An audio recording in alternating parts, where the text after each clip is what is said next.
My name is Stephen Levin. I'm a Johns Hopkins pain management specialist practicing at Howard County General Hospital.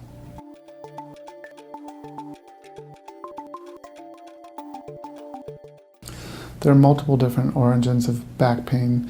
They can range from the very minor to the very severe. Muscle strain or sprains can cause spasm, and the most common cause of back pain. Fortunately, they can be very self-limited and go away by themselves. Patients can suffer inflammation or arthritis, which can affect the joints in the back, including the sacroiliac joints and the facet joints, which can cause pain with movement. There can also be pain that's referred from the hip. Patients can also experience degenerative disc disease, which can cause what we call so-called axial back pain, which is pain in the middle of the back.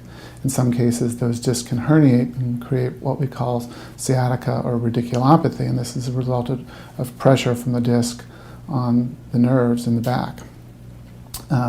Posture or scoliosis, which is a curvature of the back, can lead to biomechanical back pain, which is pain caused by abnormal movement. Some individuals can experience infections, which can lead to back pain. Some of those are very unusual infections that include tuberculosis or Lyme disease, or it can be more common from bacterial infections that can infect either the bone or the epidural space. Patients or individuals, as they age, can experience thinning of their bone or experience osteoporosis, and that can be so severe that the bones fracture and cause back pain.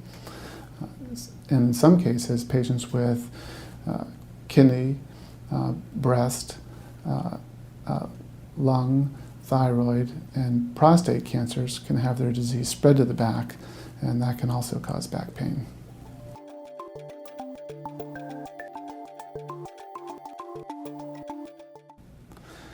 The diagnosis of low back pain starts with a careful medical history along with a complete physical examination. If those examinations suggest concerns, then blood tests, x-rays, CT scans, and MRIs are sometimes needed in aiding the diagnosis. In some cases, we use diagnostic injections that are x-ray guided to help facilitate the diagnosis.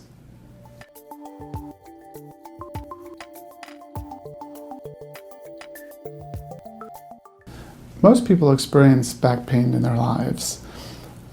The peak incidence of back pain can occur at two different times in life. One time that it occurs most often is in the mid-30s, when people's discs start to dry out and they can be susceptible to injuries from lifting, which can cause disc herniation. Later in life, the incidence will go up again and will be associated with degenerative process associated with aging. So patients will experience more arthritic problems in the back, or thinning of their bones, or osteoporosis. In general, it's good to avoid lifting injuries, poor body mechanics, and it's also good to maintain a good body weight and have a balanced exercise program. Doing these things can lessen the likelihood that you'll experience back pain in your life.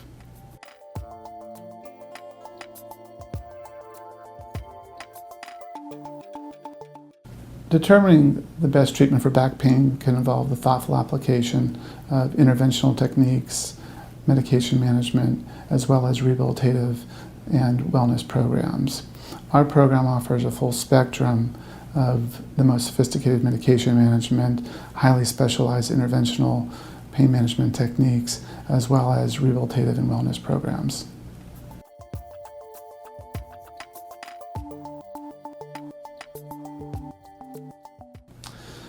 The mainstay of conservative treatment for patients with back pain is the use of physical therapy.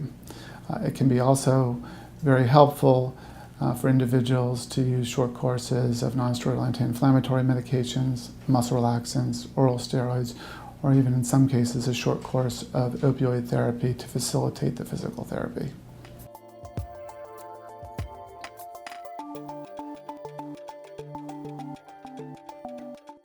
Consulting with one's primary doctor can be a good place to start for individuals experiencing back pain that lasts more than a week or is severe. They can help to determine if consulting with a pain management specialist can be helpful. Most back pain, while uncomfortable, is not a medical emergency. However, in cases where people lose sensation in their limbs that is associated with weakness or a loss of control of their bodily functions, then more immediate medical attention is necessary.